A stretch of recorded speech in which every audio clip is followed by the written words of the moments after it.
January 18th, 1945, 0847 hours. School of Tank Technology, Chobham, Surrey. A captured Panther tank sits motionless on the frozen testing grounds.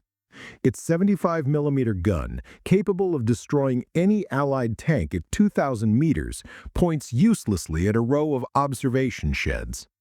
Its engine is silent. Its massive tracks are still. British engineers stare at the disabled machine in disbelief. It traveled less than 3 kilometers before catastrophic failure.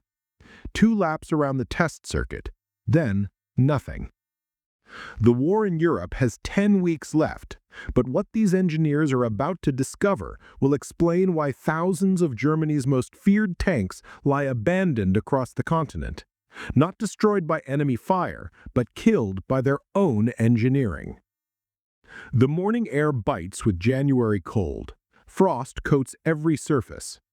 Lieutenant Colonel David Fletcher, chief engineer at the School of Tank Technology, watches as workshop crews attach tow cables to the immobilized Panther.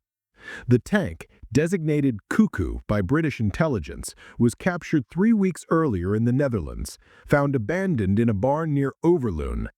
Its crew had fled. The vehicle appeared mechanically intact. British tank crews, desperate for any advantage against German armor, had briefly pressed it into service during the assault on Waldenrath. But now, under controlled testing conditions on flat terrain, it has failed completely. Fletcher approaches the tank's rear hull. He places his hand on the right final drive housing. It's scalding hot, far hotter than the left side. Workshop technicians are already removing inspection covers, and what they find makes Fletcher's jaw tighten. The final drive has disintegrated, gears shattered, bearings seized. The entire assembly, designed to transfer 700 horsepower from the Maybach HL230 engine to the drive sprockets, has destroyed itself. This isn't combat damage, this is mechanical self-destruction. But the Panther's failure at Chobham wasn't an isolated incident. In fact, the real story began 2 weeks earlier, inside a frozen barn in the Netherlands, where British soldiers found something that made no sense at all. January 2nd, 1945, 14:23 hours, Overloon, Netherlands. The 4th Battalion Coldstream Guards advances through snow-covered Dutch villages near the German border. Reconnaissance reports an abandoned German tank in a barn outside the village. Sergeant Thomas Harrington leads his squad forward cautiously. The barn doors hang open. Inside, lit by pale winter sunlight, sits a Panther aus Gay. Harrington circles the vehicle carefully. No damage, no penetrations. The tracks are intact. The gun tube shows no signs of combat. There's fuel in the tanks, ammunition in the racks. But the crew is gone. He climbs onto the engine deck and peers into the driver's compartment. The master power switches are still set to on. On the floor, a crumpled map showing German defensive positions. On the commander's seat, a half-eaten ration tin. "They just left it," Harrington says to his corporal. "Didn't even try to destroy it." The tank belonged to the 2nd Battalion, Panzer Brigade 107. According to documents found inside, it had been in service for less than 6 weeks. Odometer reading, 187 kilometers. British tank crews tow it back to field workshops. They paint British identification markings on the hull, load it with British ammunition, and assign it to support Churchill tanks during winter operations. For 3 weeks, Cuckoo operates in combat. Its 75mm gun proves devastatingly effective. Its wide tracks handle ice better than Sherman's, but the transmission grows progressively louder. Shifting gears becomes difficult. By mid-January, the vehicle can barely move. It's sent to Chobham for analysis. What the British were about to do next would expose a flaw so severe that it changed Allied tactics for the rest of the war. Fletcher orders a complete diagnostic test before disassembly. Fresh lubricants, fresh fuel, experienced British drivers who've been trained on captured German vehicles. The test circuit at Chobham is 1.5 kilometers of packed gravel and grass, far easier terrain than any battlefield. At 08:15 hours, the Panther's Maybach engine roars to life. The driver, Corporal James Wickham, veteran of North Africa and Normandy, eases the 45-ton machine forward. First lap, normal operation. Engine temperature stable, transmission shifts smoothly through all 7 forward gears. Second lap, Wickham reports a grinding noise from the right side during a moderate turn. He reduces speed. The noise intensifies at the 2.7-kilometer mark. The right track locks solid. The tank shudders violently and stops. Wickham shuts down the engine. In the sudden silence, Fletcher hears a faint ticking sound, superheated metal contracting as it cools. 2 laps, Fletcher says quietly to his assistant. Less than 3 kilometers, on flat ground. No combat loads, no obstacles. His assistant stares at the disabled tank. "Sir, how did they fight a war with these?" Fletcher doesn't answer, because he doesn't know yet. But the real shock didn't come from the breakdown, it came from what the engineers found when they opened the Panther's guts. The workshop crew spends 6 hours removing the right final drive. It weighs 112 kilograms.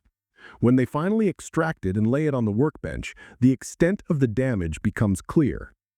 The ring gear, the massive component that transmits power from the transmission to the track, has fractured in 3 places. The bearings have overheated so severely that the races show discoloration and scoring.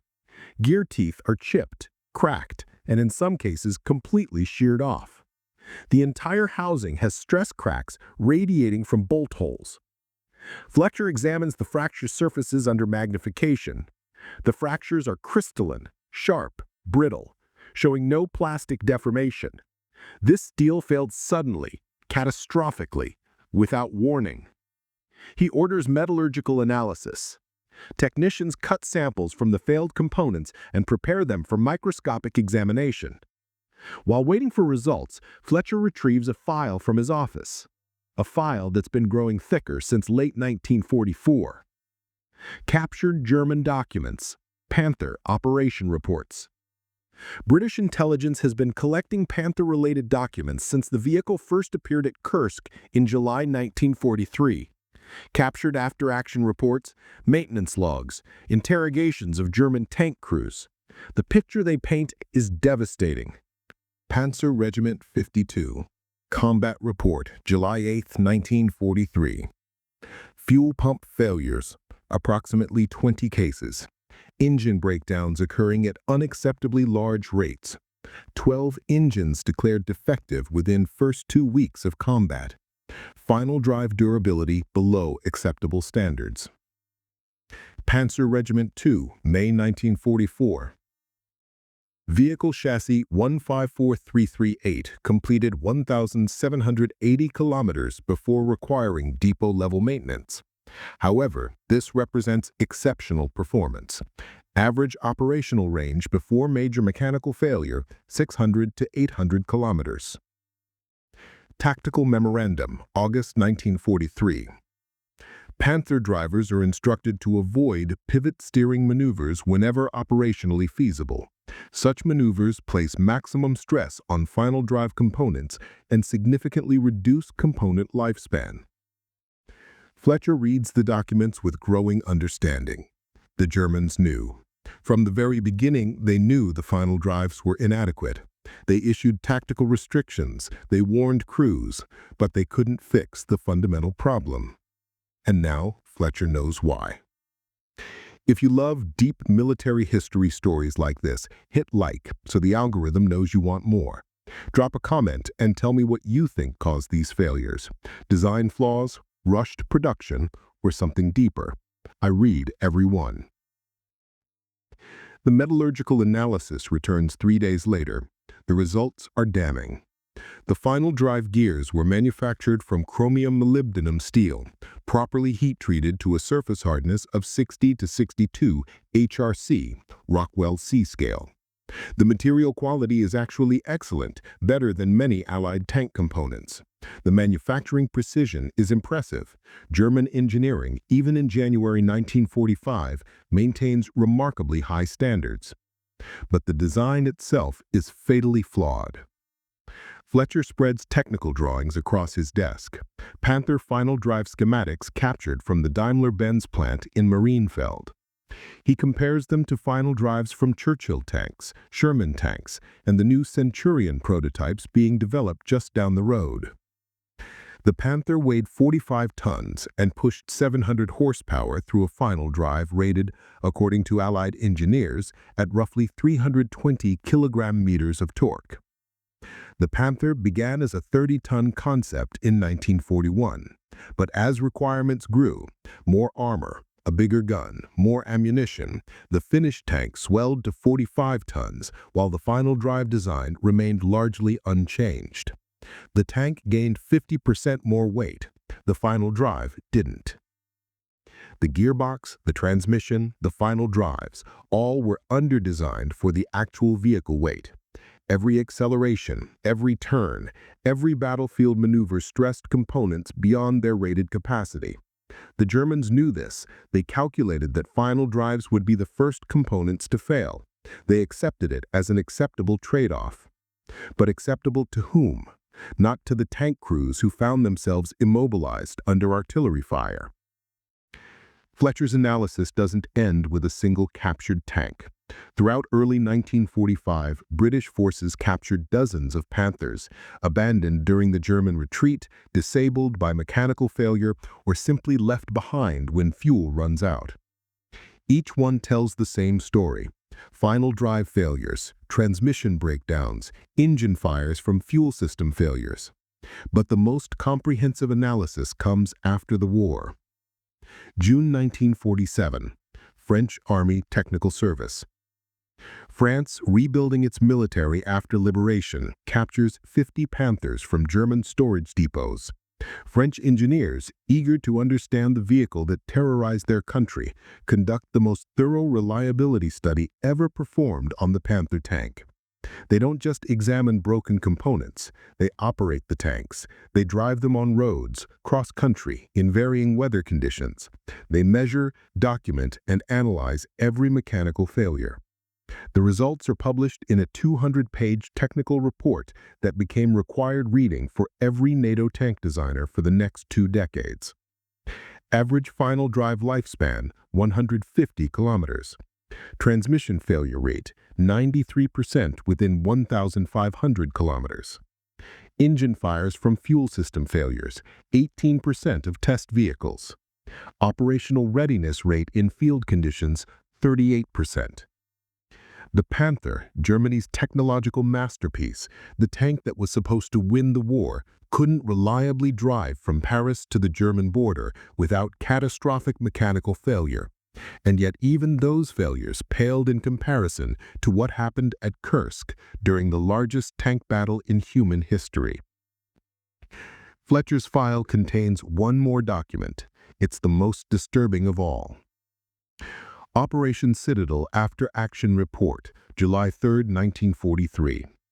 Hitler had delayed Germany's massive summer offensive, the Battle of Kursk, specifically to wait for Panthers to arrive at the front. He believed they would be decisive. German propaganda called them invincible. Tank crews received weeks of specialized training. Doctrine was rewritten around the Panthers' capabilities. On July 5, 1943, 184 brand-new Panthers from Panther Regiment von Lotschet rolled into combat on the south flank of the Kursk salient. Within 48 hours, only 40 remained operational. Not from enemy fire, from mechanical collapse. 3rd Panther, 2nd Company. Final drive seized during pivot turn in mud. Time, 08:47 hours, July 5th. 5th Panther. Transmission locked in 2nd gear, unable to shift. Time, 12:03 hours. 7th Panther. Engine fire from fuel pump leak. Total loss.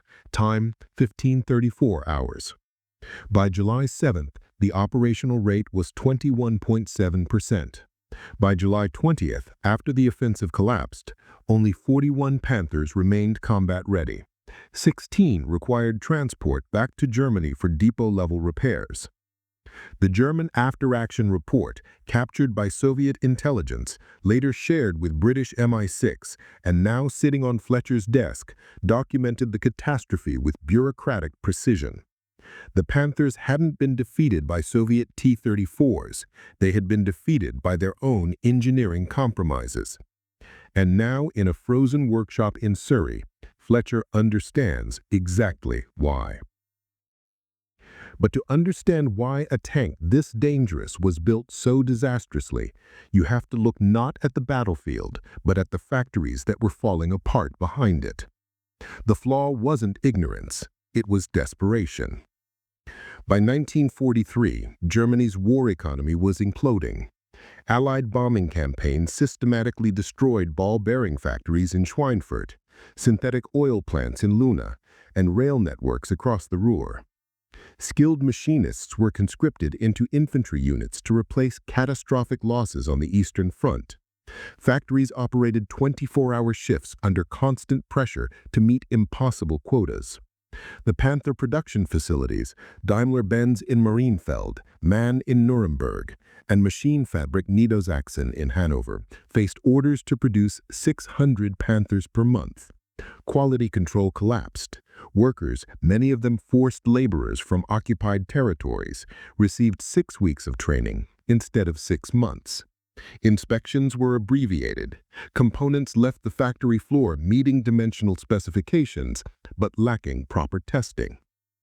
Some workers, aware of the inherent danger, made subtle errors deliberately. A French forced laborer at the Cassel assembly plant later testified that furnace operators occasionally adjusted heat treatment temperatures during night shifts when German supervisors were absent. Whether sabotage or simple fatigue, the result was the same: components that looked flawless but harbored invisible weaknesses. The final drives weren't sabotaged, they were simply under-designed and overstressed. And thousands of German soldiers paid the price, immobilized in disabled tanks, abandoned under artillery fire, killed not by enemy action, but by mechanical betrayal. Fletcher completes his report on March 3, 1945. Workshop Report W4-13. Analysis of captured German Panther tank. Final drive failure mechanisms. The document is 73 pages of technical analysis, metallurgical data, and operational implications. The conclusion is coldly professional. The Panther tank suffers from fundamental design inadequacies in the powertrain system. Final drive components are insufficient for vehicle weight and operational requirements. Mechanical failure, not combat action, represents the primary cause of vehicle loss. Tactical recommendation: when engaging Panthers, force aggressive maneuvers, sharp turns, rapid acceleration, sustained high-speed operation. Mechanical breakdown will reduce enemy strength more effectively than direct fire. The report is classified secret and distributed to British, American, and Canadian armored units throughout Western Europe. Tank commanders receive specific instructions. Don't trade shots with Panthers at long range where their superior gun dominates. Close the distance. Flank. Force them to maneuver. Make them turn. Make them accelerate. Make them stress their final drives. The tactic works devastatingly well. During Operation Grenade in February 1945, American tank crews report Panthers immobilizing during combat, not from battle damage, but from mechanical failure.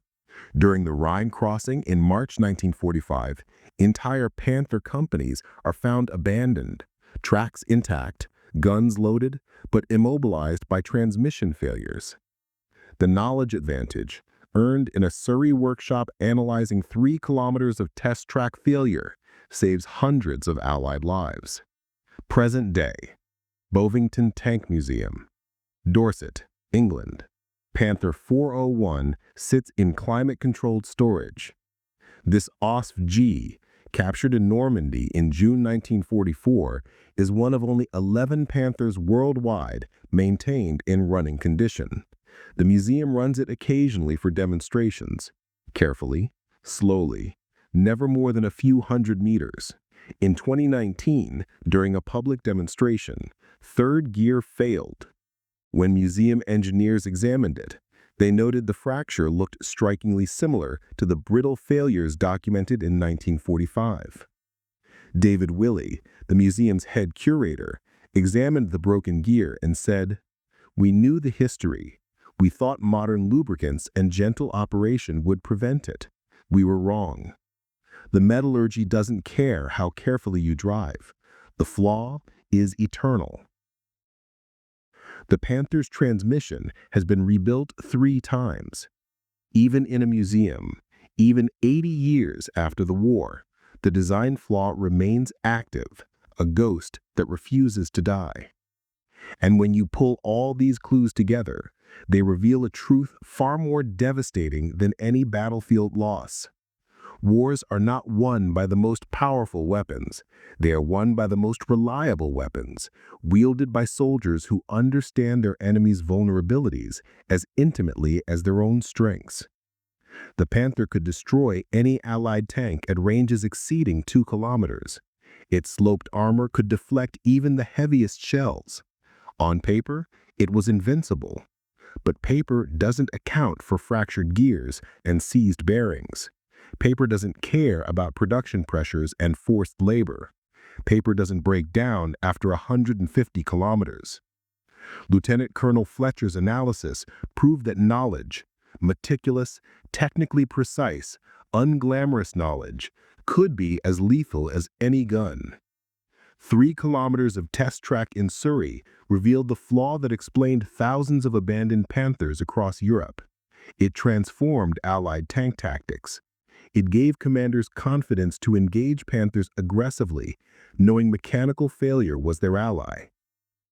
The Panther wasn't destroyed by enemy fire. It was destroyed by the same desperate industrial gamble that characterized Nazi Germany in its final years. Quantity over quality, propaganda over reality, ideological faith over engineering truth. In the end, physics is apolitical. Steel doesn't bend to propaganda. Gears don't care about national mythology. And a cold January morning in 1945, when a captured German tank failed after just 2 laps around the British test circuit, marked the moment when knowledge defeated legend. 150 kilometers at a time. Drop a comment and tell us where you're watching from. USA, UK, Canada, Australia, anywhere in the world. And if someone in your family ever served, share their name. This community keeps their memory alive.